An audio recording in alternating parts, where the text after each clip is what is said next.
remember the days when someone could be wrong.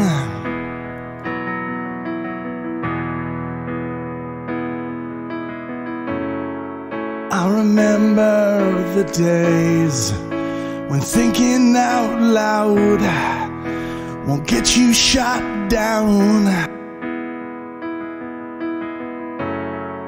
I remember the ways we used to call out, hey, hey, hey. So don't forget to call on me to disagree. So don't forget to call on me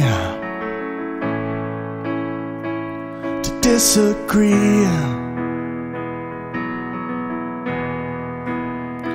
You now reduce them to the evil you once agreed.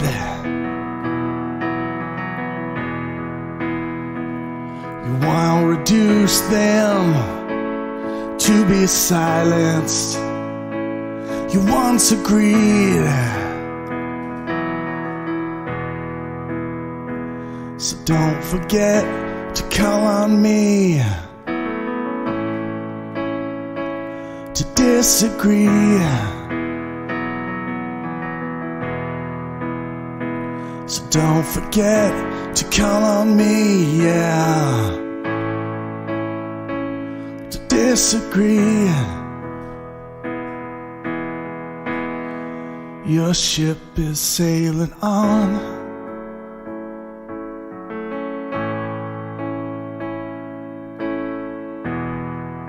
I see you on the horizon. Your ship is sailing on. I see you sailing on the horizon. Call on me when you wanna disagree. Please call on me when you wanna disagree.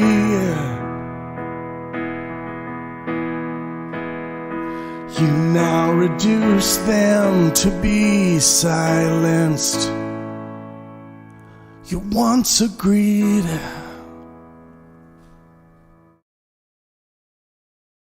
We need to be able to have conversations without feeling like we're going to say something that gets us thrown in jail because people happen to be offended.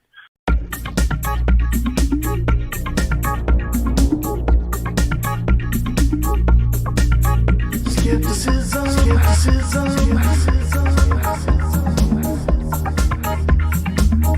Do you know what you believe?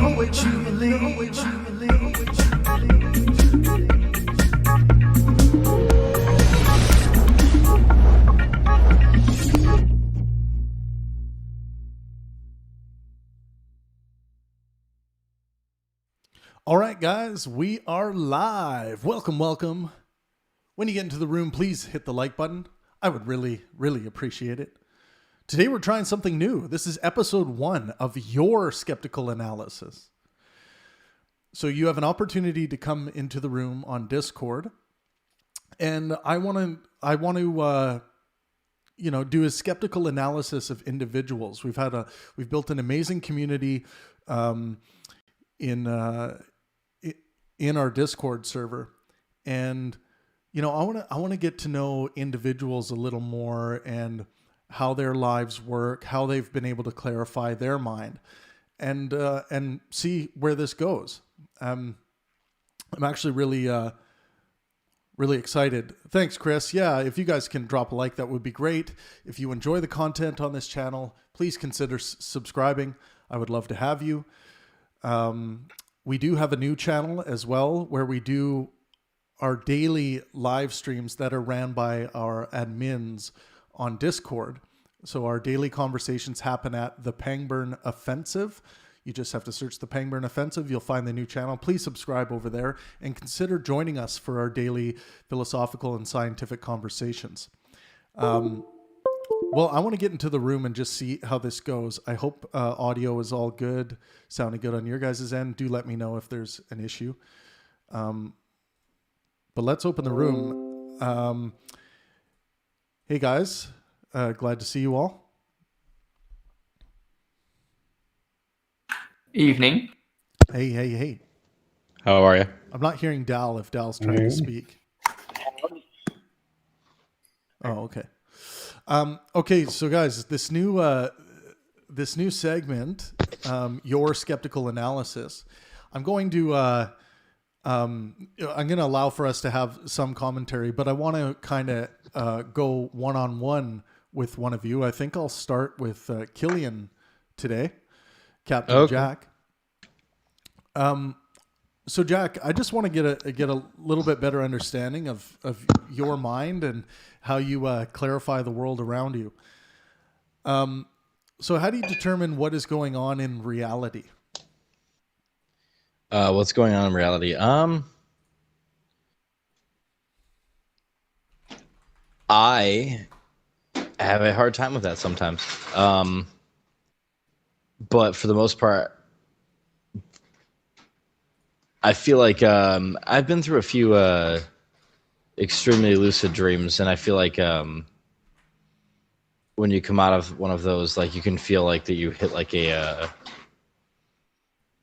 base, like you almost feel like you land somewhere when you come back from that. And when I feel grounded in that way, I feel like I'm in base reality, at least that my base reality.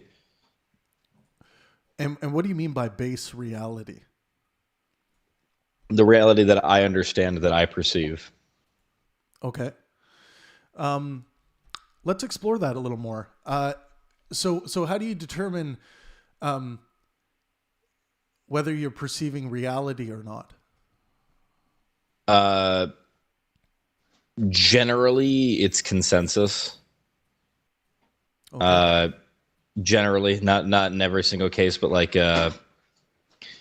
if I look up in the sky and I see something that I think's unreal, one of my first go-tos would be to like look at other people and be like, "Excuse me, do you see that big fucking thing in the sky? And do you also see that? Is it real?"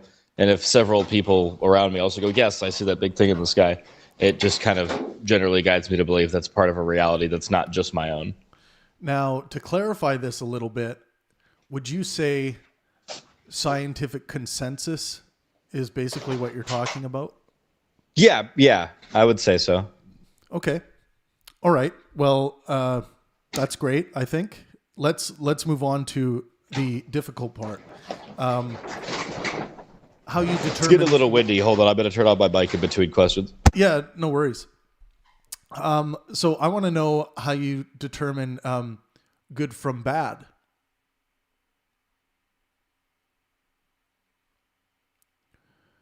Are you still with us, Jack? No, yeah. I was just thinking how to answer the question there. Was it good to bad?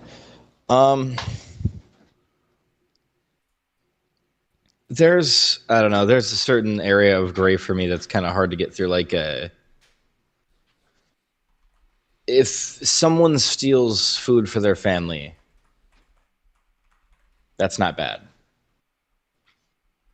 If someone steals because they can, that's bad. Okay, so that's how I'd kind of. I don't know if that's like the right way to describe it. That's kind of where I'm. No worries. Do you are there any circumstances where it would be okay in your worldview to harm others to better yourself? For instance, you just brought up the better stealing. yourself. Yeah, to better yourself or your family or anyone else by harming others.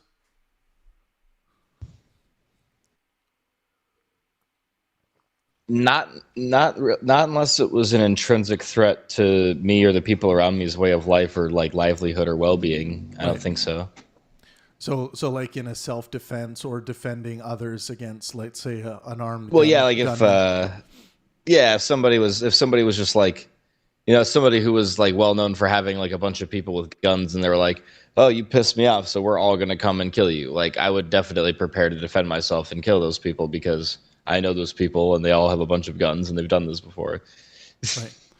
And I do encourage you all that are in the room right now on Discord, if you guys could open the YouTube live link and engage in the chat there. I'd love to hear your guys' commentary and read it out while I'm speaking with Jack here. Okay, so if you were to simplify... Hello. Hi, Yoru. How are you? I'm okay, you? Very good, very good. Thanks for stopping by. So Jack, if you were to put it in the most simplistic terms that you could, what is your moral foundation?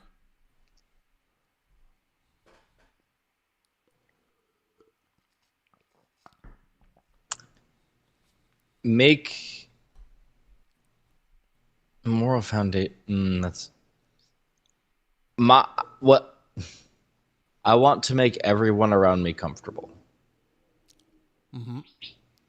That's kind of the gist of that. Like, everybody that I'm in direct contact with consistently, I want them to be as happy as I can make them. So what about when we get into pedophiles? Perhaps they might be most comfortable with a partner who is a child, a sexual partner who is a child. How do you reconcile that with your moral foundation? Well, I take into account not only the happiness, but also the mental health of not only the person that's doing it, but obviously the child. And so it's more than comfort, then, I guess. Well, yeah, it can go more than comfort. Yeah, but I was asked to put the most simplistic term. Yeah, no, that's fine. But yeah, it's more than comfort in that case. But yeah, if in the case that I, for some reason, knew a pedophile and that they were trying to get with an underage person, especially if it was like not only like end it, but especially if it was a child, just because even less an idea of what's going on. Right. If I witnessed them trying or in the middle of an act, obviously the police would be called and that would be handled that. If they had brought it to me in confidence, I would suggest that they go get mental health, and then I would privately, without saying why or without a reason, just not have children interact with that particular person. Right. And I would still make sure the police were called, or at least a psychologist was called, or somebody in that vein. Okay. To check them out, because they called me out. Now, if I caught them in the middle of an act, I'm not 100% positive how I would react. I don't know whether or not in that specific scenario I would be able to just like tell them to leave or get off or stop doing what they're doing, or if I would do something physically. It's hard to tell in that particular instance. I don't know exactly how I would react. And speaking about impulse for a second, those emotional knee-jerk reactions and that impulse, how do you keep track of that? How do you keep that in check in order to keep you from breaking the law of the land? I have to. I don't. This isn't how I want to do things, but this is how I kind of have to do things. I tie everything back to money, because it's where I have, like, it's how I used to stay where I live and feed my dog and everything else. Yeah. So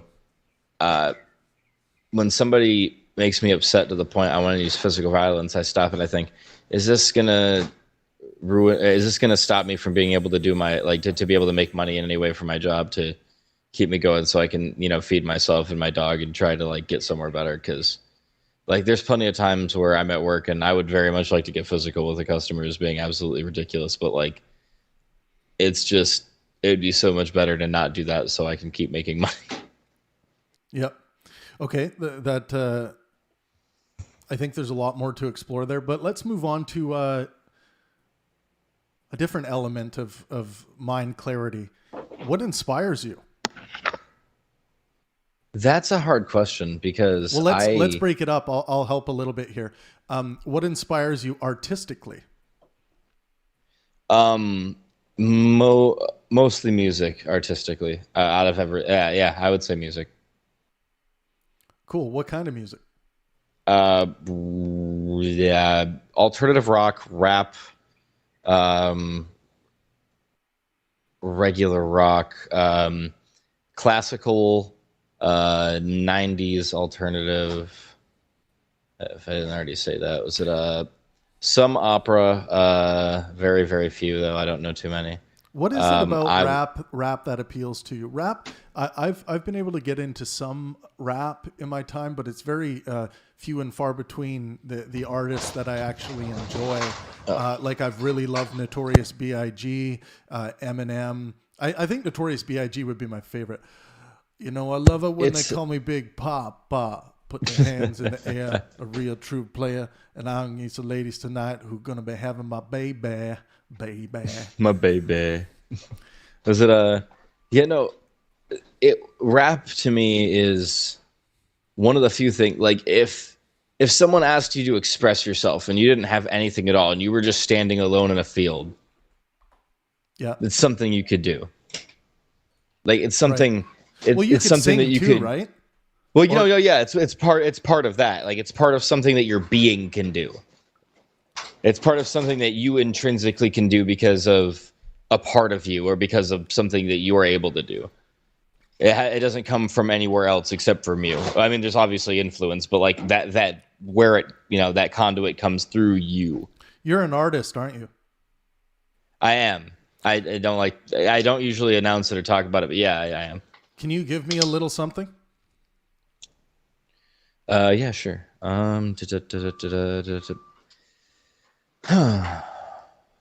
Like if an arrow was fired from a crossbow, though, that's where I'd go, like a Hercules throw. Wherever I'd land, I'd hopefully find some place that I could go up in the sand. Time would pass, and unfortunately it would turn to glass as the Everglades burned as I was looking through it at the pass. Hopefully I could make it. Wondering if something was going on, I'd truly fake it. Every single smile, but if I could, I would hopefully break it. What is that? Every single part of the mirror that's been holding me back, the place that I look and wonder if I'm going to be coming. Hopefully I don't attack whatever's left of my psyche when I'm coming back. Hello, everybody knows me that my name is Jack, and unfortunately it doesn't seem like life is a fact because I can't understand or comprehend it at all until right now, because I understand that attack is what holds it all together inside of my mind. Because I've been fearing like I could never find whatever's going on, and I know that if I could ever climb, it'd be after a little bit of conversation trying to find out if I could get outside of my mind. Well, a lot of struggle there. Where did those words come from, do you think? To be honest, my process when I'm doing that is just to go. Right. So when these words emerge, let's talk about the scientific consensus. What's your understanding as to where these imaginatory lines of dialogue might come from? Why those words and not other words when those did emerge? I feel like it's because there's a lot of my life where whether or not I was super duper happy, there was always a lot of stuff going on in the background that never kind of let me be. What kind of stuff? Fully happy. Well, there's a bunch of stuff. Was it from the very get-go, as far as like I can remember, my parents were separated. Why did they separate? Because my mom makes terrible decisions. Does she cheat on your dad? Maybe that's not 100% clear. Right. If I asked her, the obvious answer would be no. Mm-hmm. But she did do a lot of drugs, and what were her drugs? Do you know? What did she like? Yeah, she would do heroin and meth. Did you ever try? Me? No. I've been around it a lot because it was a curiosity. I've been in areas where there's a shit ton of it, and it was always there because I thought about it just all the time, but I just never did it because it terrified me to even think about becoming what happened and going through even a quarter of that kind of life. What about other substances? Have you fallen victim to other substances? Yeah. There was a long time where I was addicted to this drug called Spice. Oh, I've heard of that. Can you just give me a rundown of exactly what that Spice is? Spice was kind of like an ever-changing chemical series of different things that would get you high. There's a really popular version of it. I can't remember what it's called. It's like K2. Oh, I've heard of that. I think. Yeah, now K2 was the original version of Spice, but then that got outlawed. But see, the thing about outlawing a chemical in that case is that if you change one part of the chemical, it's no longer the same chemical makeup, and so you can push it out again. So they would do that for quite a while and change it up into several different versions. And throughout all of those, I hadn't started. I can't remember when I started doing it. I'll be 100% honest. I can't remember like the time that I started, which is kind of weird. Do you remember I remember that. Do you remember the first time? The very first time. Yeah. That was What wow. was that like? Wow. Hold on a second. They kind of. Yeah, no worries. Are you having a flashback or something? Yeah. They kind of flashed me back to that moment for a second. Yeah. Was it Yeah. No, I was 13. 12, yeah, 12 or 13. 12 or 13, yeah. Do you think just before you get into it, do you think that fucked up your mind at all? Starting that young? Yeah, most like did. Oh yeah, there's a good chance. Yeah. Oh yeah, I have no clue, but yeah, there's a good chance. All right. Continue. What was this experience like this first time? Oh man. So I went over to one of my buddy's houses. Is a terrible friend. I shouldn't have done this, kid. But went over to his house and we were sitting in the backyard, and luckily he wasn't a terrible person, and he was like, yeah, hey, this is Spice. And I was like, what's Spice? And he's like, it's weed but different. And I'm like, what do you mean different? He's like, it's way stronger. And I'm like way stronger? And he's like, yeah. And I was like, okay, sure. And he's like, but but he's like, after he told me that, he challenged me to like do an entire bowl like off the get-go. Right. And so I did. And when that hit you, because you had experience with smoking weed, right? Oh yeah, a bunch at that point. Right. So when that hit you, what was that like? How was it different? Compare a faucet dripping water on you to a waterfall. Like it was so fucking intense. Like dubstep had just come out. Oh, I remember those days, brother. And when dubstep hit. Yeah. When somebody set when they set the pipe down on the glass table that was out there, those sounds reflected in my ears for about an entire minute, and it sounded like dubstep made of glass.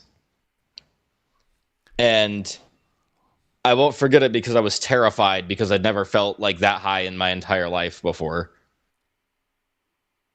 And in the middle of it, my buddies. I wouldn't have. I did throw up. Yeah. But I wouldn't have panicked. But my buddy's mom came home, and I didn't know that like he was doing this kind of shit all the time, and she would just be cool with it. Interesting. So I freaked the fuck out, and I like ran and got on my bike and dipped out. Wow. And take me through that bike ride. Were you like wobbling all over the place, or were you fucking hyper focused? Okay, so I'll tell you exactly what happened. I got on my bike. I remember about a quarter of the beginning of the ride, and then I was in my bathroom throwing up. Oh, okay. Right. So you made it.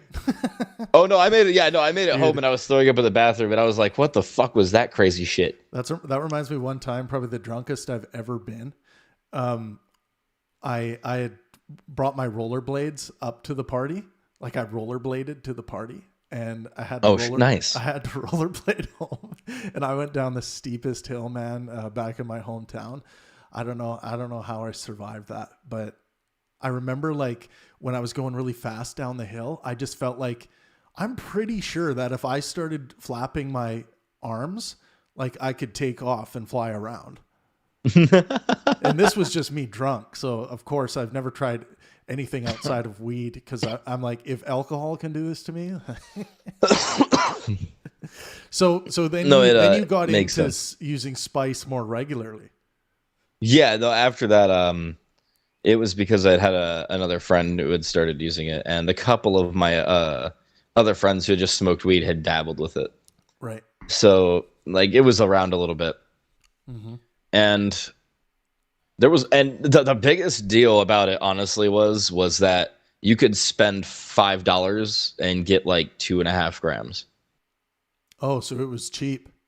Yeah, you could spend And so $25 and get 5.5 grams, like 6 grams, easy. So like it was. So 6 grams. How many hits is that? How many times can you get high off that? You don't really Smoke build it a all at tolerance once? to spice. Well, you don't really build a tolerance to spice. Right. So if you took if you filled about a bowl per, and a bowl was about a 1 gram would probably last you. The high is fleeting but strong. So depending on if you were just trying to get busted up for a second and then do something else was a thing. Right. Drone Racer. Or if you were Drone Racer on YouTube says there are YouTube vids of people taking spice and in seconds they start vomiting and shaking. Did you get the shakes? No, the craziest thing that ever happened to me and my friends that when we were smoking was I was the least affected out of everybody, which kind of freaked me out, but like I was kind of happy. Excuse me, I just got a little windy here. No worries. Is it so yeah, my one buddy Josh, he kind of like he was the chillest person out of everybody. I'm not, like Josh is a very common name, so it really doesn't matter. Is it he's the most chill out of everybody, So when he like sat up and he like gripped his kneecaps and he like sat completely straight forward on the edge of the bed. What was chill? And I was what was chill about him? He didn't react to negativity or weirdness. Like Right. Like anything that was like if anything wasn't like immediately harmful to anyone or offensive to anyone, he wasn't doing anything about it. Like, is he a good friend? Yes, he was a good friend. Yeah. Him specifically, he was a good friend. Do you still talk to him? I feel terrible about it, honestly, but I recently had to cut ties with him. Oh, what happened there? Him and everybody else that would appear, not everybody else, but a lot of the people that would appear in these stories that I would be telling ended up getting addicted to meth or heroin or both or fentanyl. Man, what does that do to you when you see someone who was chill, a nice guy, someone you consider a friend, fall into this? Like, what do you do? Do you grab them by the shoulders and be like, "Man, you got to stop," or are you just like, or maybe you think the moral thing to do is just to let them live their life? Threatening physicality doesn't do anything, and if anything, it digs people's heels in. It's really sad but true, because my buddy Rob, he I'm like just like I'm saying names, but it's so fucking general. I shouldn't. I should be like code naming people, but it doesn't matter. Is it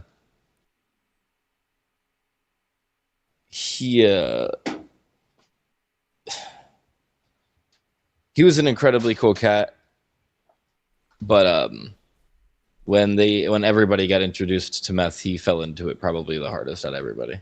Why do you think it hit him the hardest? Well, no, not fell into the hardest. I would say he fell into the drug life the hardest, not meth, but right. The drug life the hardest. Everybody else fell into meth probably the same as he did. Right. So yeah, like there's a lot of tragedy there. And what about your dad? We talked about your mom a bit, and are you still in touch with your dad? Yeah, I'm still in touch with my dad. I talk to him like almost every other day. Nice. Well, that's good. You guys must have a pretty good relationship then. Yeah, we're pretty tight. What do you guys talk about? That's difficult. Pussy? See, we have a good relationship in the sense that like we're cool being around each other for the most part, but it's mostly as I've gotten older and I've started to just show my disagreements more. Right. Like I'll give an example that it kind of shines him in a little bit of a bad light, but this is what he said, and he'll stick by it because that's what he did. And we were having a discussion about Vietnam. and he wasn't in Vietnam, but we were still talking about it and everything. And my position was that, like, I had found out that the Vietnamese had sent letters to the U.S. before the war, as the French were installing a monarchy inside of Vietnam illegally. Right. And the U.S. had either not given the letters to the president, or hadn't let the president see the letters, or the president disregarded the letters. Which, what were because of those things, I would have to ask my friend Tony and get the exact. But in general, were they trying to say, like, they were saying we admire America, like, and I know that you guys are allies with the French, and you guys don't let this happen. You guys are all about, like, freedom and not letting people take over your shit. Like, well, we're asking you to help not let people take over our shit.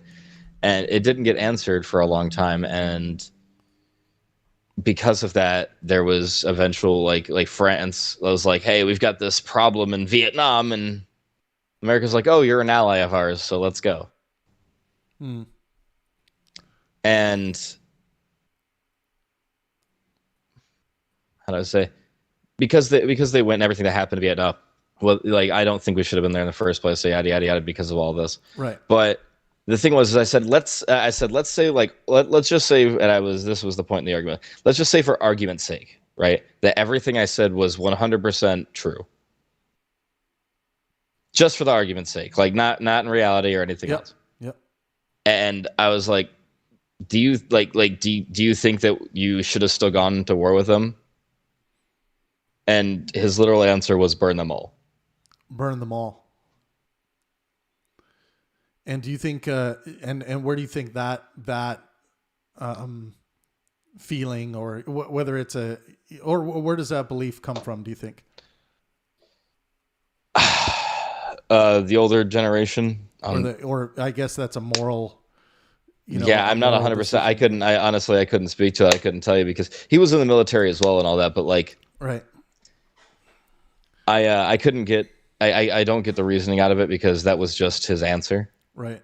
And what did you say? You just went to. You took I rebuked it completely, and I was like, "That's." I was like, "That's what." You just what? I was like, "If you had all of this evidence, you knew all of this to be a fact. They were pleading for this. Burn them all." Interesting. And I was just, and that actually caused me to get kicked out of the house because of the argument that we had. Oh. And I've been living with a buddy since then. Oh shit. So do you guys have these blow ups sometimes, and then no, it's no, because the way we have contact now, there's no time for blow ups. The blow ups build up. It doesn't happen out of nowhere.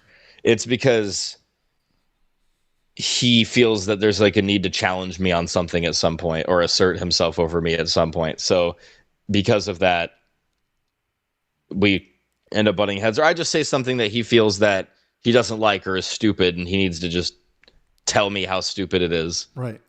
So let me ask you this. Based on how you kind of generally understand the world, how would you rate your upbringing from your, the parenting you received on a scale of 1 to 10?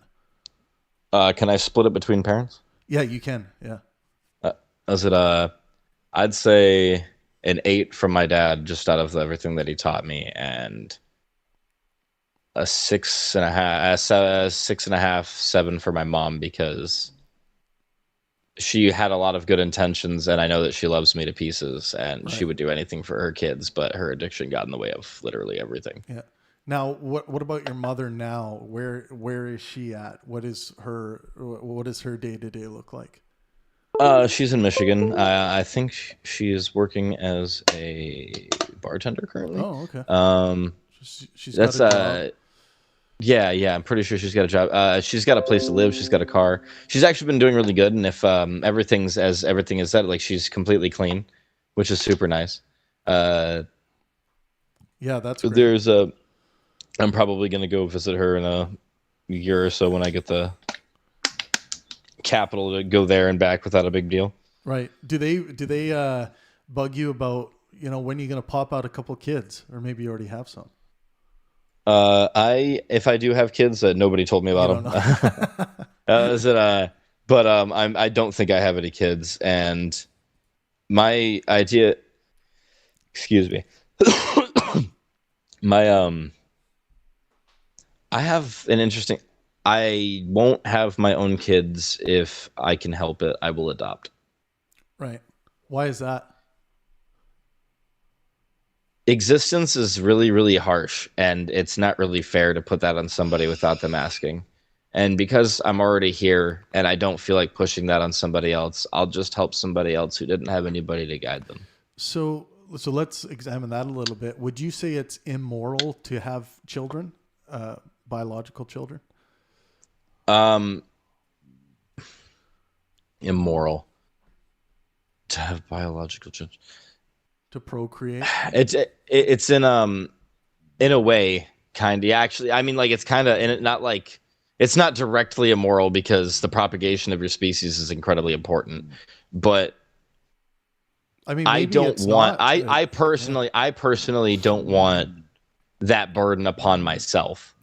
So you would feel that as a burden, like if you got someone pregnant. I would feel terrible that there's a consciousness growing that I have to explain is one day going to perish. And it's not going to know anything about what happened anymore. Like, I know I don't have to tell it, like, the person or, like, the thing that right away, but there's one day I'm going to have to explain, hey, this all comes to an end. Right. And, like, that's just so fucking harsh. That's such a fucking harsh thing to tell a living being. Anything that can understand that is just a hard thing to come to a concept with. And it's just so fucked up that, like, I don't want to do that. What about the notion that living is its own damn award? No, living's amazing. It's really great. It's the not living part that ends up being the end of the fact. It's amazing that you're alive, and every second of it you should actually spend trying to do as many things as you can that make you happy. But, like, obviously, as long as that doesn't interfere with, like, other people not living and being well and such. Right. But do you wish you were never born, or are you happy you got this experience?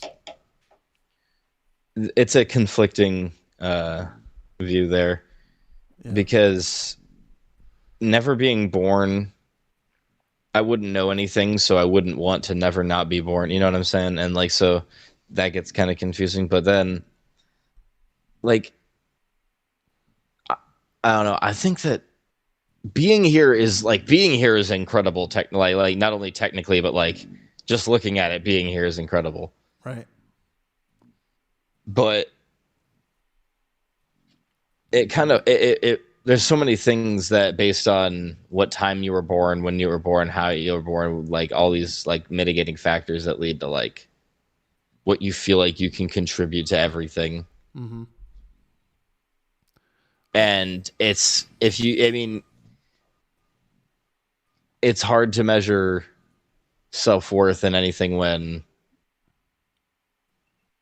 like, it's hard to take pride in the fact that you're one of the best painters in your area, to me, when there's just no there's no chance of being close to the best in the world. Right. You mentioned that you kind of jokingly mentioned that maybe you are a father and you just don't know it. Have you been with a lot of women? More than people would expect me to have been, yeah. Give me a range.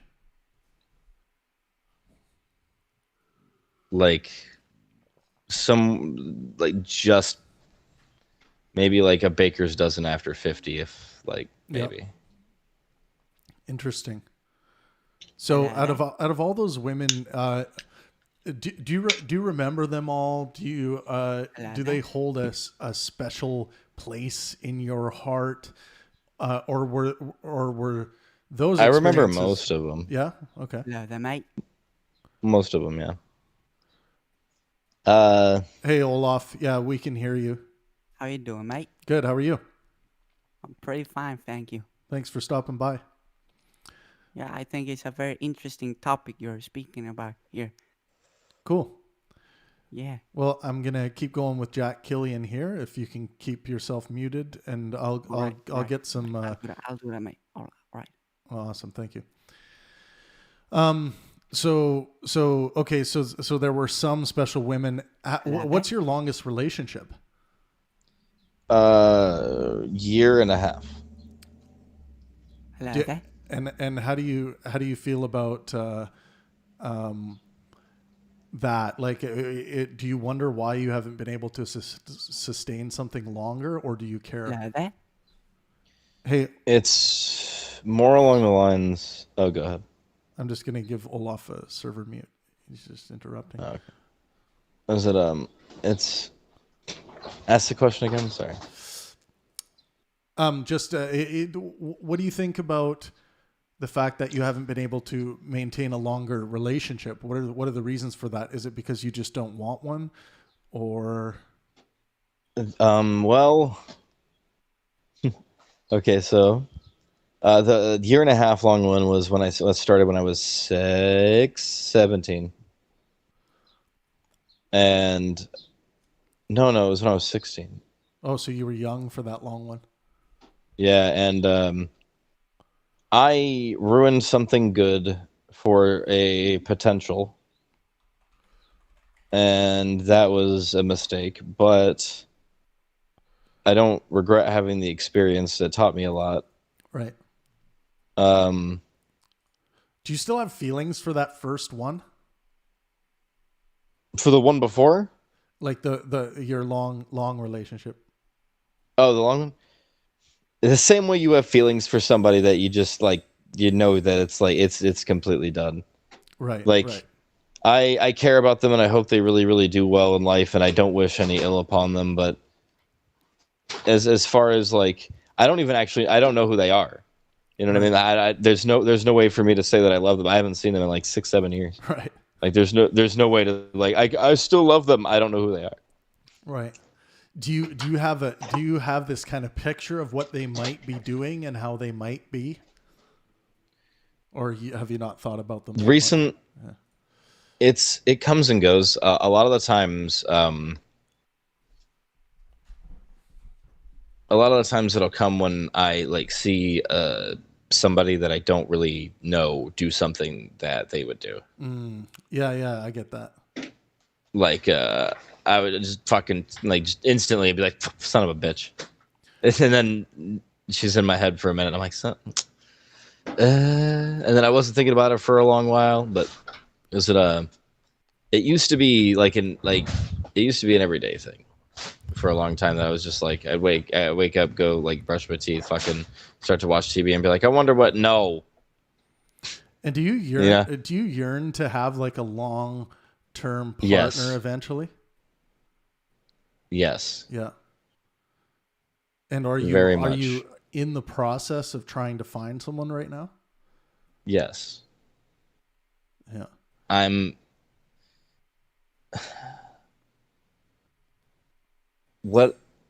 not happy about the way that I lived my life and such as far as it goes with intimacy. Right. A lot of drunken smashes. Well, I mean, there's that, but like, I was also violated at a young age. Oh, okay. And that changed up a lot of the way that I saw things when I was younger. And how much has that played, do you think, into your development? All the way up until maybe like 3 years ago. Right. When I finally broke free from it. Right. Feel free to share that experience if you want. It was just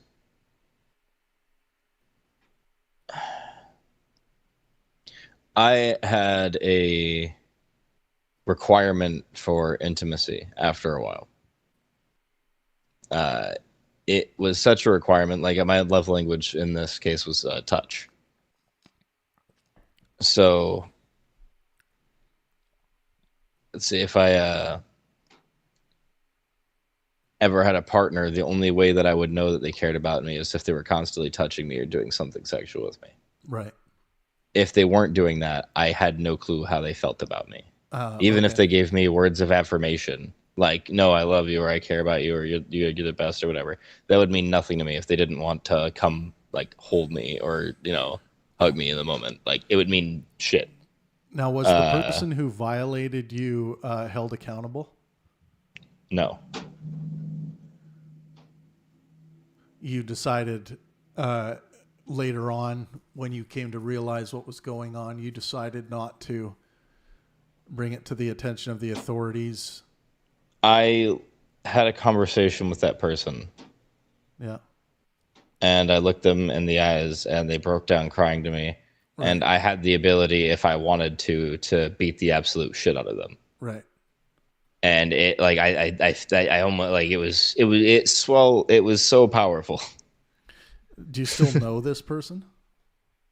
Not really. Not really. No. Yeah. Was it I didn't. And against all of the things that I would push for against somebody else, I realized that someone probably did this to him. Right. And he didn't really want to do this, and it was just something that he did because of what happened to him. Yeah, it takes a real. I think it takes a real hero to stop that chain reaction.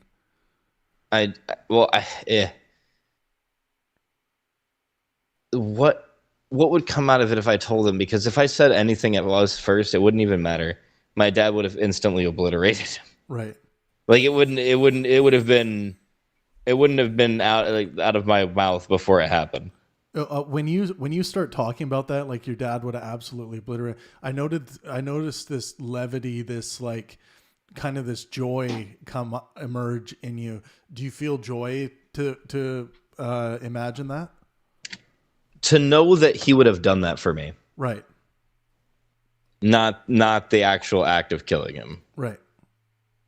To know that he would do something like that for me and risk what all the consequences were because he cares about me that much. Now, if your dad was to do that against this person who committed a crime against you, do you think he would be morally justified? To him, yes. To me, I don't think so. To a jury, no. Right. And do you think it ought be the case that the law would allow for him to do this? If for some reason legislation was as such that it let something like that happen, I guess so. But I would hope that the people making our laws at that point were just making them out of our best interest and not right for any other reason. But I can't see that as actually being true. Right. Because sometimes maybe someone will say that someone assaulted them in that way and they didn't really do it. And then they no, that's it happens all the time. Right. Yeah. So let's try this one. What inspires you scientifically? Like when it comes to the realm of what is. The fact that we could the fact that there's been a lot of improvements recently to warp drives and the way that we look at space. Mm-hmm. And everybody's like really, so not everybody, but a lot of people in the scientific community are bummed. They're like, we're not going to be able to go faster than light. But folding space is way better than that. So I don't know why they're all bummed. Right. Like, like if you, like, I don't know, I don't, there's a lot of high concept stuff that I think is super duper cool that I'm not 100% sure of or understand, but what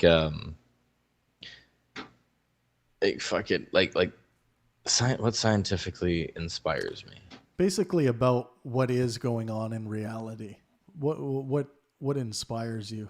Do you like watching the fact that humanity? The fact that space is like becoming accessible. That's exciting as shit. Definitely. That's super cool. Like the fact that like we're like, hey, it's not just a once every 50 years thing where we send somebody to the moon. We're gonna start throwing people up there. What's up? Yeah. Like, like, I mean, people have been going up there, obviously, and separate space stations for whatever countries are capable of space flight and yada yada yada, and the International Space Station. But Right. is it a? No, that's fucking. I think that's going to be super tight. I think that while the ability to get to another planet and start to colonize it is an amazing thing, I also think that just because we have that route, we shouldn't give up on the planet. Right. Which it'd be super tight if like that wasn't just like that wasn't the immediate thought. Like, oh, we don't have to worry about Earth. We've got Mars. Like, no. Hold on. Let's take care of Earth too. And then when we get to Mars, let's make that nice. Mars, and then let's have both of them. Mars is pretty rough. Like, it needs a lot of work. Earth is. We don't even have proper terraforming technology. Yeah. And what about did you know your grandparents? Yeah, I know. Know my grandparents on my dad's side. I know a little bit. I know my grandparents on my mom's side just a little. Mm-hmm. And I knew my dad's dad a little bit, but I only think I met him twice that I can remember. And then I met my great grandpa once or twice that I can remember. And then I met my dad's mom's dad a few times. Okay. So there was some interaction there. Do you have a special memory with either of them? Any of them?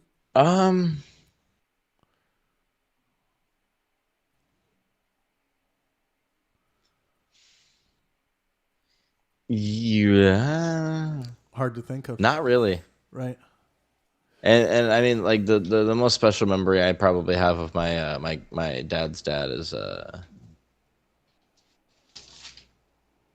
when he drove all the way across country when he had cancer to come see us. Right. And it had been like years since he'd seen us.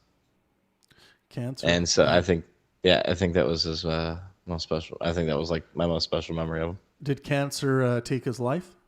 Yeah. Yeah. About a year after that. What form of cancer was it? As far as I remember, I think it was lung cancer. Oh, okay. Was he a smoker? I'm pretty positive. Yeah. I wouldn't be able to say for sure because I don't remember him smoking, but he also had cancer at the time that I remember hanging out with him. So, do you smoke cigarettes or just weed? I used to smoke cigarettes. I quit about 8 months ago. Oh, okay. No, not 8 months ago. My bad, 6 months ago. Oh, okay. And how's that been, quitting cigarettes? Easier than I thought. Yeah. By a lot, actually. I decided that I wanted to quit. What are some of the physical things you've noticed that have maybe improved or maybe gotten worse? Oxygen intake is getting better, which is throwing me off a little because you might feel lightheaded sometimes. Yeah, a little bit more. I'm not used to being able it's really weird, but I'm not used to being able to inhale so much or take so much oxygen in. Right. And I don't. I wake up in the morning and I don't cough up like all this crap. At the very worst, because of secondhand smoke, because of all my friends, I cough up like a little glob of something or other. Right. But I used to wake up and literally cough out like quarter to nickel, or fucking $50 sized globs of like speck shit. It's awful. Yikes. Yeah, that's one of the reasons I decided to quit. Like, one of the things, honestly, like I was, it's funny enough. I was hanging out with my dog, and my dog and I were running around, and I ran out of breath playing with him, and I sat down, and I realized that there was a song that was playing like right when I started like roughhousing with him. Yeah. And I was done and tired of roughhousing with him before the song was over, and I was sitting down smoking a cigarette. Right. And I thought about it for a second, and I was like, that's kind of fucked up. Like, interesting. I can't even play with my dog for more than a minute or two because I'm so out of breath and craving this crap. Did you feel like a failure to your dog? A little bit, yeah. And like not only that, but like it kind of hit my like if I ever did decide to become a parent, like it also hit like you couldn't even run around the fucking yard and play with your kid. Right. Like you couldn't even fucking do that if you wanted to, and that's your fault. You fucking chose to do that, dumbass. Right. And so I was like, oh shit. like not that that's a life choice I would make necessarily, but fuck, that's not even an option at that point. Yeah. Have you ever Like at least to me. Yeah. Have you ever been to jail? For 36 hours. 36 hours? Mm-hmm. What was that? Assault or what?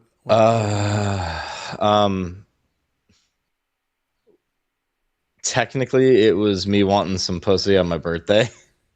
Okay. I didn't realize what the ramifications that were. I was just going over there to fuck her. Oh, okay. And was she a hooker or something? No. It was somebody that I knew. But Okay. when she had told me, she was like, and okay, now bear in mind, I've done this before, so or I had this done before. Oh, okay. I had when I was in Michigan, I had somebody cash a check for me with my name endorsed to it, so that I could get the money because I didn't have my ID with me. Okay. So I was under the impression that she had asked me to do that. Okay. And what it was a stolen check. Oh, so you cashed a stolen check. And I was 100% under the impression that it was going to her tuition. And I fucking literally didn't think about it because I was like, yeah, that makes sense. You're finally turning your life around and going to school. Because, like, did she get in shit too? Or was it? We both got into shit, yeah. Yeah. Did she have to sit in jail as well? Or no? Yes. Interesting. I could hear your dog shaking. Well, that's not. That's actually my buddy's dog, but Venus. Yeah. But she's a good dog too. Yeah. Do you love most animals, or are there any animals that you don't like? Like in general? Yeah.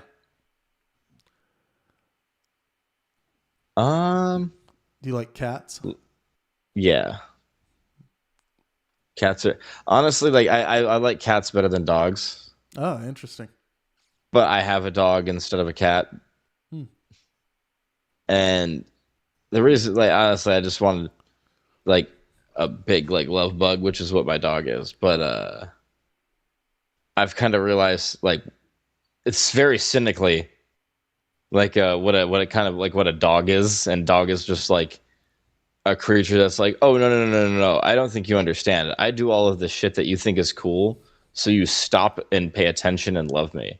Like it's not it's literally for nothing else. It's so that you're giving me a positive attention and loving on me, and like it doesn't matter what you do, it's just that it needs to continue. And do you think you need that in your life? No, I actually think it's a lesson, honestly, in a way, because with my ex, again, my love language is touch. Okay. And it used to be a lot worse than it. Like I used to be a lot worse about that than I am now. And why didn't that work out? Her and I? Yeah. We thought we were both band-aids to a situation. And it was two different situations. She thought I was going to be perfect. And I thought that she was going to just be I thought she was just going to be like the love of my life. Right. And we both expected a whole shit ton out of each other. And there was a lot that we both didn't deliver on. What would she say is your worst quality? Mine? Yeah. From that time, my guess is that she would probably say I'd never listened. Right. So she would ask you to do something and you were just like, you didn't care. I guess that's what she would say, yeah. And is that true, or is it just you guys just had different ways of going about things? That I would say it's about half and half of that. Right. Okay, so we had one room that we were living in that was a modified garage. So was it she'd be like, okay, you gotta clean up the room. Right. And I'd look around and it was literally 50-50, all of our shit mixed up. Right. Like literally across it. I was like, so we got to clean the room, right? I'm sure that went over well. No, it didn't. It fucking didn't. And it was just like not that was the only problem that we ever had, but that was definitely one of them. She would say that I never listened to her because I would want to finish a subject. Right. I would want clarification and finality on something, and she would say she didn't want to talk about it. Right, and then I would bring it up another day or so later because we didn't get any finality on it, and I would be told that I was being repetitive and not listening. So there was a lack of communication there because it wasn't we were actually not communicating because we were talking. It was like a purposeful form of not communicating for some reason. How much rage do you think you have within you? Rage? Yeah.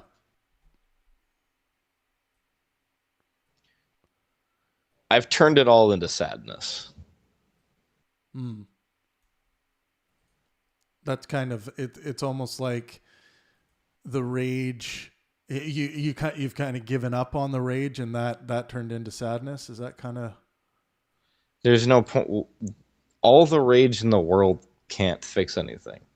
Like me being mad and pushing myself to the limit all the time about everything that I could have done to change something or I should have done to change something. It doesn't help. Right. Now, being sad about shit, crying can be therapeutic. You know what I mean? Like being angry can also be therapeutic in a lot of ways, but not that kind of just blinding.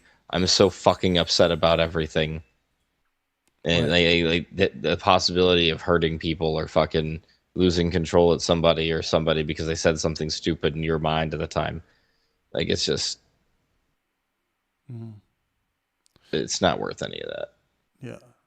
So I have actually found like an enjoyment in sadness. Is that the way you want things to be? I don't know. I kind of like it, honestly. I mean, I listen to sad music and sad songs, and I watch sad movies and listen to terrible things that happen to people and awful possibilities and terrible theories about what could possibly happen based off of X things. And why do you think this sadness is satisfactory for you? At least, you talk about it like it's like, something you can enjoy. Why do you think that is? It's familiar. Like it's not like I can't be happy. You know what I mean? Right. Like I'm like, if like, I see a funny movie or something, me and my buddies are laughing and joking and shit. Yeah. But like, what does make you laugh? Mostly, is it like absurdist? I hear you make a lot of like Family Guy. Joe, I think you like Family Guy, right? Seth MacFarlane, I enjoy like a lot of his shit, like almost anything he does. American Dad more than Family Guy, personally. Okay. Family Guy was like a really, really good first run at his shit. American Dad, he home runned it, and then Cleveland Show, he overshot himself. But I've never ran into a Cleveland Show fan, not once. They're not bad, but yeah, I wouldn't call myself a fan necessarily. Yeah, like again, somebody quoted, I can't remember who said it, but somebody, I think it was in the show, said like it was a show. Is this a show meant for people or meant for black people who haven't seen other black people? I can't remember who said that, but I remember that was a quote about the show. And I was like, that's kind of fucked up. But yeah, Seth, what's up with that?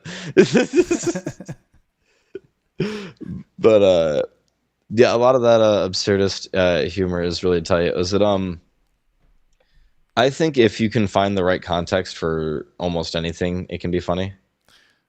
Is there anything you want to achieve before you die? Before I die.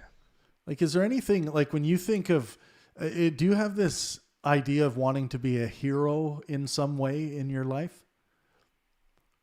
A hero to humanity, a hero to your family? No, not really. Like, I have an idealistic one in a way that would, like, if my will could be transformed into something, like, tangible, but other than that, not really. I don't really have a desire in this life to be... I did when I was younger. I wanted to be, like, something really special, or, like, a billionaire or something like that, or fucking whatever. But I just kind of want to have a good life now. Like, I want my end goal is to make me and whoever if I ever have, like, if I have an eventual spouse happy, and if we ever adopt or have kids, them happy. And because there's too much going on in the world for anybody to tackle it unless they're fucking Superman. So what you gotta do what you can in the area that you live in, and hopefully support the right things and further that, but you can't really affect the entire planet unless you're one of, like, a special few kind of people. Right. And it's worthy to try to go find out if you're one of those kinds of people, but you shouldn't be upset if you're not, because barely anyone is. Right.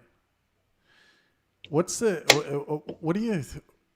most difficult thing for you in your day to day? Is it keeping things clean and tidy? Is it sticking to a work schedule or keeping a job? What would you say? Tidiness, cleanliness. Yeah. It's I have the ability to clean I will clean areas that aren't my particular area as necessary. Like, if somewhere is getting too cluttered and it's not in my room, I'll clean it up, because it's not really fair to make other people clean it. Right. But in the area that, like, I am, if you have a problem with how cleanly it is, then you should probably get out, because it's not your area. I don't know what the fuck to tell you. So do you have when let's say these rare times when you just go hardcore, do a hardcore cleanup, and everything is, like, spotless and it's got feng shui and all this stuff. Do you feel good when that happens? Yeah. And do you sometimes think, like, why can't I just keep it like this? I do, actually, a lot. Whenever that actually happens, I sit and question why there isn't an ability to keep that up. I do, actually. There's a part of me that I know is within me. I know it because of all the times that I do shrooms. Right. Tell me about that. When I started doing mushrooms, I got to make sure to not name drop anybody here when I start. Before you get into that, Jack, let's take a quick 5-minute break. Yeah, I'm good with that. And what we'll do is, when we come back from the 5-minute break, if anyone has anything to say in the room, we'll get their say. I'll read a few comments, and then so everyone who's watching on YouTube, we got, looks like 255 of you in the room right now. We'll be right back to talk mushrooms with Captain Jack Killian in about 5 minutes. Anyone who's in the Discord room right now, please have some questions or points of interest for Jack or the conversation in general when we get back. All right, 5-minute break.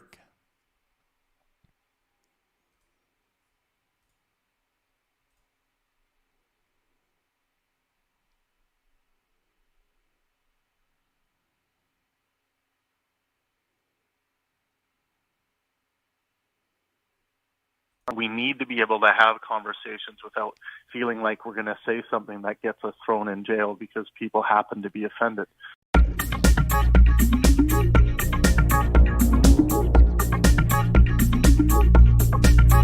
Skepticism.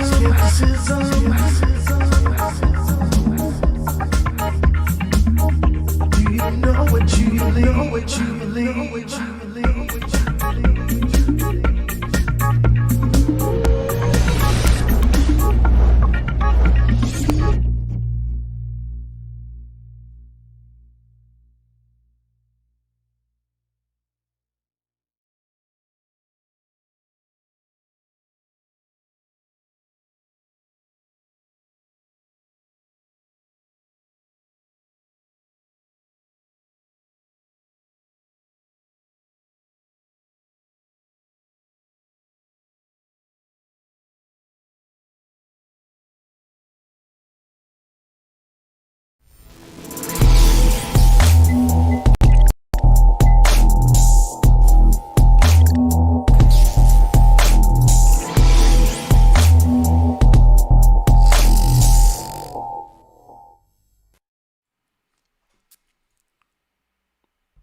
it Jack? Killian? Yeah. Okay, so it's Jack. I had a question for you. What's You up? mentioned, that thing about like cleaning your room earlier. Yeah. And you said like you're not motivated to do it, or like keeping your room tidy. It's not relevant to me because I know I have the ability to clean it whenever I want, and when I want to, I'll exercise it. But you feel like kind of like enjoyment from having it clean though. When I decide to clean it, yeah, I feel good about it. So isn't like that little kick, isn't it worth putting in the effort for? I mean, if it was, I would do it more often, wouldn't I? Or you really don't think it's worth it? Not in comparison to the enjoyment of relaxation from not doing it. Okay, so you think that's just more enjoyable, like in the long run as well, or? Well, see, because again, I don't think of it as a long run problem because there isn't like okay, how do I say? I keep every mess that I have in my personal space within a 10-minute cleanup. Okay, yeah. It doesn't matter what happens or who's coming over or what's going on. If I want my area to be clean, it can be clean. I just don't want to do it. So And you just like clean it in like 10 minutes, and so it's done. Yeah, like if it needs to be done, yeah. Okay. Does anyone else have any questions for Jack before we get into mushrooms? How about you, Dal? Questions? Or comments? I don't think so, other than just freaking kudos for being awesome and answering questions, doing the thing. Yeah. Yeah, I don't know. I don't, if I ever do anything important enough in my life for somebody to bring this up and be like, this is what happened to you, I'm just going to be like, well, no, yeah, that's what I said, right? That's what happened. I think there's something beautiful about being honest and truthful. I know a lot of people in the business world that I've come into contact with, or in my business dealings, that seem to always be trying to avoid getting their lies caught, and I don't think that's a good existence for anyone. I wouldn't want to live in that existence. I think it's if you can achieve it, to live as though you are, in the Truman Show is a pretty good goal to keep honest to yourself. Isn't that kind of like, I'm sorry, isn't that kind of like believing in God? In what way? No, it's the same thing, because you have a guy watching you all the time, like constantly judging you, every decision you make. Well, I think there's a way to not care about that judgment as long as it's in line with your moral foundation. You can just say, like for instance, if someone was to take a secret video of you masturbating and then they release it all over the internet, I don't see any reason as to why that should be embarrassing or it should crush you or anything like that. No, okay, so maybe you don't see a reason for it, but wouldn't it be embarrassing if it happened in real life? Not to me. Not to you. No. Like everyone saw your cock and stuff. I'm sorry. Is it okay if I? You can say use... cock. Yeah. No. Okay. I it wouldn't bother me the slightest. I would just laugh. It would be hilarious. Okay. That horrible hunked over, your back all arched and yeah. Sweat just running down your forehead. Yeah. Those type of things are like engraved to make people feel uncomfortable. Like the thing where you walk into an elevator and if you face the back, everybody in the elevator either gets uncomfortable or they'll turn around with you so they feel comfortable. Right. It's like one of those scenarios. Or like one of the questions I like is, would you rather be in a bathroom taking a shit full of women or men? I actually brought that up. Men for sure, though. When we were having a conversation a couple months ago. But Jack, I want to hear about mushrooms because I plan on doing some level of mushroom trip for the first time this year. So exciting. I want to hear it from the mouth of an expert here. All right, so let me go back to the first time I remember doing mushrooms. Yeah. Okay. Tell me so about I the was, setting. Like, what kind of, were you at a party? It or- was unexpected. I was at a house selling weed, and this person offered me a trade for the weed, and it was mushrooms. And I was like, I've never done a trade before, so I like weighed out the cost, and like I was like, well, if I just do these, and then back and forth, it was a loss, but I'd never done mushrooms before. So I took them, and all of a sudden, I got called to come back to the house by my dad. Like almost within minutes after I took them. Right. And so you took him, and then you were face to face with your dad. Well, not directly. It was I took them, and I had to walk home. Ah, okay. And home was about, I think, 2 miles from there. That sounds about right. 2 miles. That must have been like. So when did it start to kick in? About 3/4 of a mile to a mile. Okay, and what started to emerge? The very first thing that came in my head was I noticed the speed that I was going while walking. Tell me about that. What do you mean you noticed? Well, I was just moving, and I was like, wow, my natural walking speed is pretty fast, and I gauged it. You just noticed. I was just like, wow, man. I gauged it. And I was like, that's pretty quick for a natural walking speed, and I slowed it down and sped it up a little. And I was like, okay. And then I got just out of a Fry's parking lot to where there's like this long stretch of road, like a dirt area, to get back to my part of the neighborhood. And I was like walking, and I was just like, all right, well, what happens if you go faster than that? And so my legs started going, and I started into a jog, and I was like, that's pretty quick. That's not bad. Can you go quicker though? Like, am I able to go faster? What's the next level of speed if I exert myself some more? And I did it, and I started at like a run, and I'm like, that's pretty quick. I was like, I'm running pretty fast. This is all as I'm running and jogging. Okay, I'm going pretty quick. And I'm like, okay, but can I go quicker than this? Is this can I?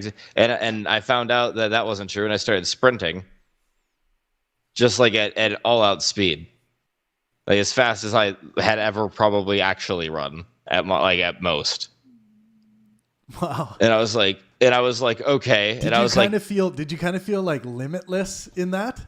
I did. Okay, cool. The thing that comes after this is what kind of kids signs that or seals that up. I got to what I thought was my full-on sprint, and then I was like, "Wow, that's about as fast as I can go." And literally, as soon as I thought that, I got another signal directly after. No, it's not. And I was like, and I literally saw the question, I can go faster? And so I did. So at this point, do you feel like you are running as fast as a car? Here's this leads into the example. No, not on that stretch. But as I turned the corner to go back to my neighborhood from that dirt road, there was a guy on a mountain bike. And I was so excited to see another person. I ran up to him and said hi. And he was a little freaked out that I was running next to him while he was on the bike. And so he said hi really fast and then tried to speed past me. And it made me sad that he was leaving. Did you So I chase him? sped up and asked him where he was going. He was so fucking scared. And then I cut in front of him and turned onto the street that led to my house. And then I got home and almost passed out on the floor. Joseph Bell on YouTube says, if this story doesn't end up with him kidnapping a midget, ... No, unfortunately it doesn't. I got home and I like almost immediately collapsed into the house. I wish I could have remembered what time it was, because I feel like it would have broken a land fucking speed record. But so you had just burned an incredible amount of calories. You're exhausted. You collapsed down. Did you fall asleep? Nope. I went. I had made it up to my room before I collapsed. I threw on the Lorax as it had just come out, and I wanted to start watching it. And then my friends came by, and as soon as I heard that my friends came by, I felt like an immediate revitalization of energy. And I just stood up and I was like, okay, it's time to go hang out with my friends. And I walked downstairs. And it was like just after I had like I don't know why he wanted me home, because he let me leave right after. It was weird. Did you feel fully in control there, or were you kind of on autopilot? When I was running, it was autopilot. When I was when I got home, there was a lot of aspects I felt in control of. Okay, interesting. Was it and how much did you take this first time, by the way? Because I don't even know the units. A gram and a half. And okay, now a gram and a half for you now that you're experienced, would that be a lot or not enough? It depends. Shrooms are too varied to actually say that. There's too many different kinds and too many different kinds of potencies. Joseph Bell says, turns out his dad never really called him at home at all. I mean, hold on. Actually, that made me laugh. Hold on. I don't think so, but there's like a chance that's what it was. Now that I think about it, like maybe that's what it was. Maybe I just got really uncomfortable as the highs started to like slowly set it. I was like, I gotta go. I don't remember, because he let me leave the house literally right afterwards. Like I got home, I watched the first like minute or two of the Lorax. It barely started, and I didn't even get into the movie. And then I got I left and went outside. So what about this? The first time you used, did you feel extremely horny? I've heard people. Mushrooms? No. Yeah, fun. I didn't expect this, but I've heard people who use mushrooms. I would say it's mostly women that have told me that when they do mushrooms, they get super horny. I can see that in a way. There's nothing that's ever happened because of it, but I can see that point being made. Right.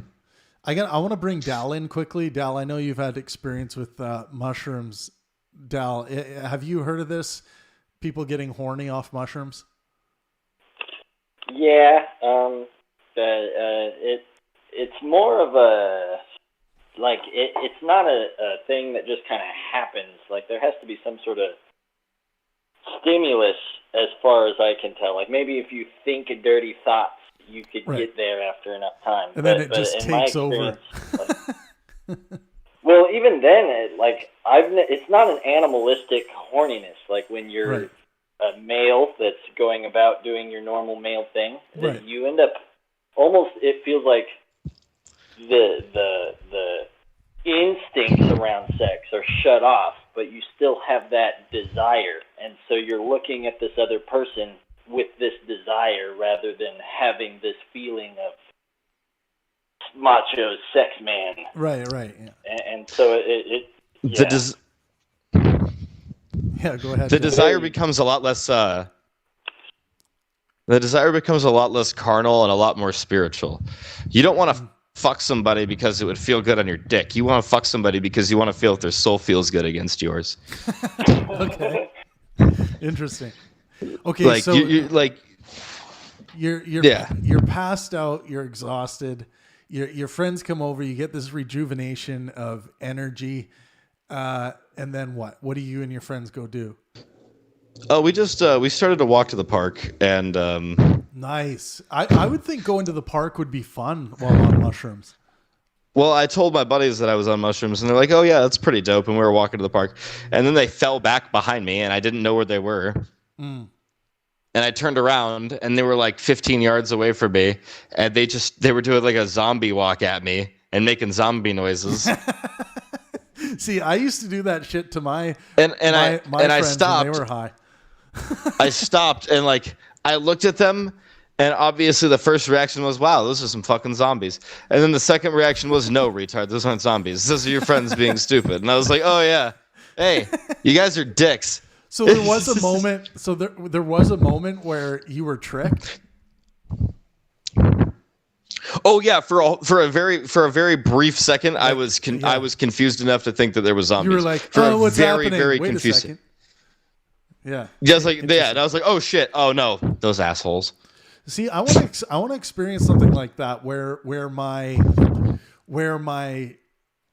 skeptical inquiry can be kind of silenced or dumbed down or diminished a bit, and I can be tricked by something like that. Although I will say that if I watch like a scary movie, that still happens to me. Like I could sit there as much as I want and say, I know the thing coming around the corner is just a monster in a movie, but I still have the reaction of when it happens, right?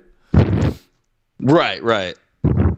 I would assume it's not a good idea to like watch like Saw. No. See, it depends on your personality type, to be honest. Now, Right. Some people watch incredibly insane shit when they trip because that's just where they like to go with it. Right. It takes a particular person to watch those kinds of things, and if you're already into those kinds of things, you kind of know. Right. But is it a lot of the times like I'll give you an example of my favorite thing that I ever watched when I was tripping on shrooms.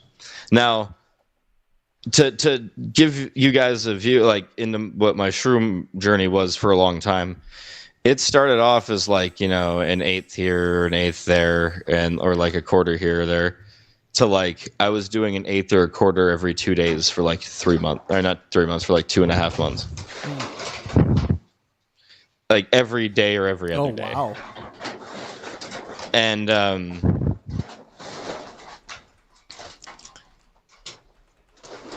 I kind of started thinking I was a cartoon character, but is it So there you was did, so sorry. So how long was this stretch of time where you were doing this regularly? 2.5 months. So 2.5 months. You were tripping balls for 2.5 months. Now, Almost, yeah. What were Almost some completely. of the craziest experiences during that stretch?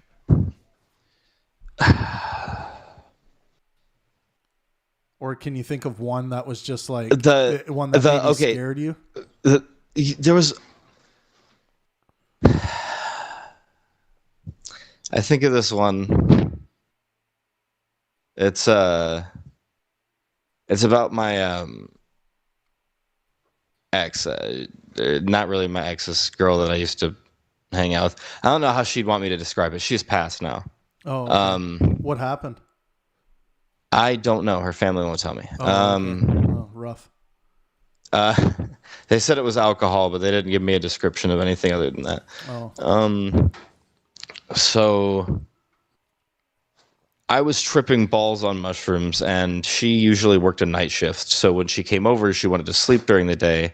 I was going to trip, and I knew I wouldn't be tired afterwards, so then we were going to go do stuff. So every 15 minutes on the dot, without me looking at the clock, I would go to the other room where she was sleeping, make sure that her blanket was covering her, give her a kiss on the forehead, and make sure that pretty much everything in the room was okay, and then go back to what I was doing, tripping balls. Right. And that's one of my favorite fucking memories of that. I don't know. Like that was just it was amazing to me. But the easiest thing that I can remember was how long it took to get my friend and my ex, his girlfriend, to go to get to the bathroom on shrooms. Right. The bathroom was about 15 to 20 feet away in the house. And it took us about 3 hours to go from there to the bathroom, to her using it, to getting out of there, to coming back to the fucking area where we were watching TV. It took us 3 hours to do it. And so it took you 3 hours. Did it feel like it was shorter than that, or did it feel longer? Yeah. So No, it felt like a 15-minute conversation, just all jam-packed into that time. Right. Wow. Okay, so you did that. It was just it was an explosive conversation. We were just talking about all sorts of shit. Yeah, what kind of shit were you guys talking about? I Can't remember. If I were tripping, it becomes incoherent. Like it really does. Like after a certain amount of time, if the other person isn't tripping with you, or there isn't also somebody who's tripped a shit ton, you're not making a lot of sense. Like that's the reason why, like I believe that you the second you ingest or you're thinking about ingesting something that's psychedelic, you need to give up your car keys, any weapons that you have on you immediately, anything that you think could be used as a weapon, anything that might make other people uncomfortable or you uncomfortable, any kind of imagery that you find negative just at the start of it. Like there's a lot of things that you have to take into consideration before you actually do this stuff to make sure you have a good time. Right. So, okay, we've talked about a lot of experiences you've had. We've journeyed through, parenting, all this stuff. Your breath is a little loud on the mic, by the way, there, Jack. Oh, sorry. No worries. I'll pull it away. So now all of this stuff, all the emergent qualities of your mind, how do you keep track of it all?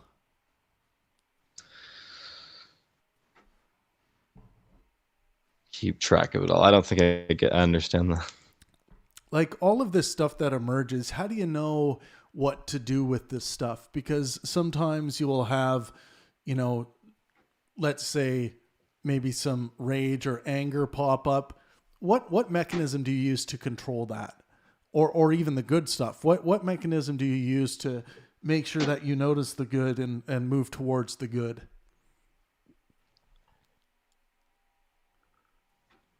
If you had to describe it. Well, I express a lot more anger than I actually feel about a subject when I'm angry. Right. Because I kind of just want to explode through it and then not feel that way anymore, because I don't think it's okay to feel that way and then not like express it in any kind of way. And how could I want to try and improve on that. So is there a way that your Skeptical Foundation can come in and interact with those things and have a moment with them before they emerge? If they're hypothetically fast enough, I suppose. Right. And you probably you might have a harder time doing that if you're under the influence of something, correct? Most likely. Yeah. Interesting. What? So I just wanted to ask you, where are some things? What are some things that you can improve on to make you more well than you are now, to improve your well-being? Singing. Yeah. Rapping. I actually have a chance, like via like a studio that I know to actually do it. So, but well, I can also help produce some tracks with you. That'd be interesting. And I would, yeah. I would, if you felt anything that I did was good earlier, that'd be nice. Well, I would even help you, try to get studio time if we work together a little bit and we do a track. We can. Yeah, and depending on what you have for equipment, I can always send and lend you some equipment so that we can throw down some high quality music. Right, that'd be nice. If you think that's going to improve your well-being, we should do it. I mean, I think if I can at least explore it and give it a shot to where, like, because I've been given the opportunities before, but the thing is like usually it's not. It doesn't. Not only am I not only am I not the main focus, but there isn't, unless I'm directly standing in the way and being like, I need attention, or I need to be able to do something, or I need you guys to give me some sort of effort or work for me to do. Well, and then they do, and then they're like, just work on this. And then I ask them, well, what about this? And they're like, that's good. And then that's it. So I think, what we should do is just so everyone on the air is hearing this, and a month from now, you and I will have a rough draft of a track that we've done together to present to everyone. So let's in a month. So let's see here. April 27th to March 27th. Okay. Yep. May 27th. So we'll start off by you maybe sending me some lyrics or a recording you might have of a track you want to do. And, we'll work with Scott as well. Scott on here, Big Lebowski. Yeah. He's an engineer. And we'll put a track together and we'll get it done in the next month. So we'll make that a goal. Sound good? That sounds awesome. Yeah.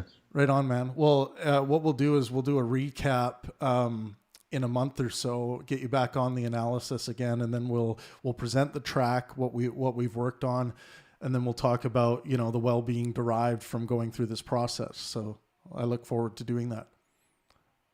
I do too, actually. It sounds like it's going to be a lot of fun. Awesome, dude. And we'll get you some, I don't know what you have for social media accounts to share your music on. No, I'll have to make that up. Yeah, so we'll and I'll help kick you in the butt to make sure you do it. But I believe that we can get this going and we can get your music out there.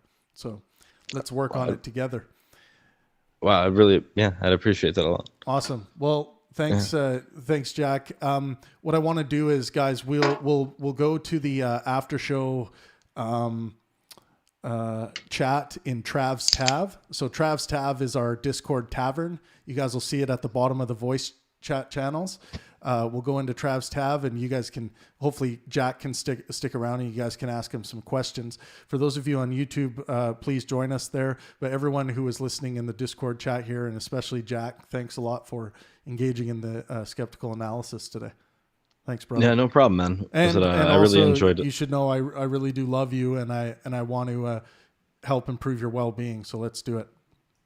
I appreciate that a lot. I can tell you mean it, and I appreciate it. Thank you. Thanks, brother. Yeah, I will. I'll be in the Tav. Okay, awesome. All right, guys, come join us in Trav's Tav. I'm going to drop you a Discord link here. Trav's Tav is a place that we hang out after shows, after our discussions. We get to know each other a little better. Everyone is welcome. So join us on Discord. I know that with COVID, there's been a real lack of human interaction, available opportunities. So come in and join us for a conversation. Anyways, this has been the first episode of your skeptical analysis. I hope you guys enjoyed it. Drop a like, drop a comment in the comment section. Thank you to all of you who have been commenting in the live chat. I really appreciate it. Special thank you to Alexander, our mod on the channel. And as always, let art and science inspire. Thank you.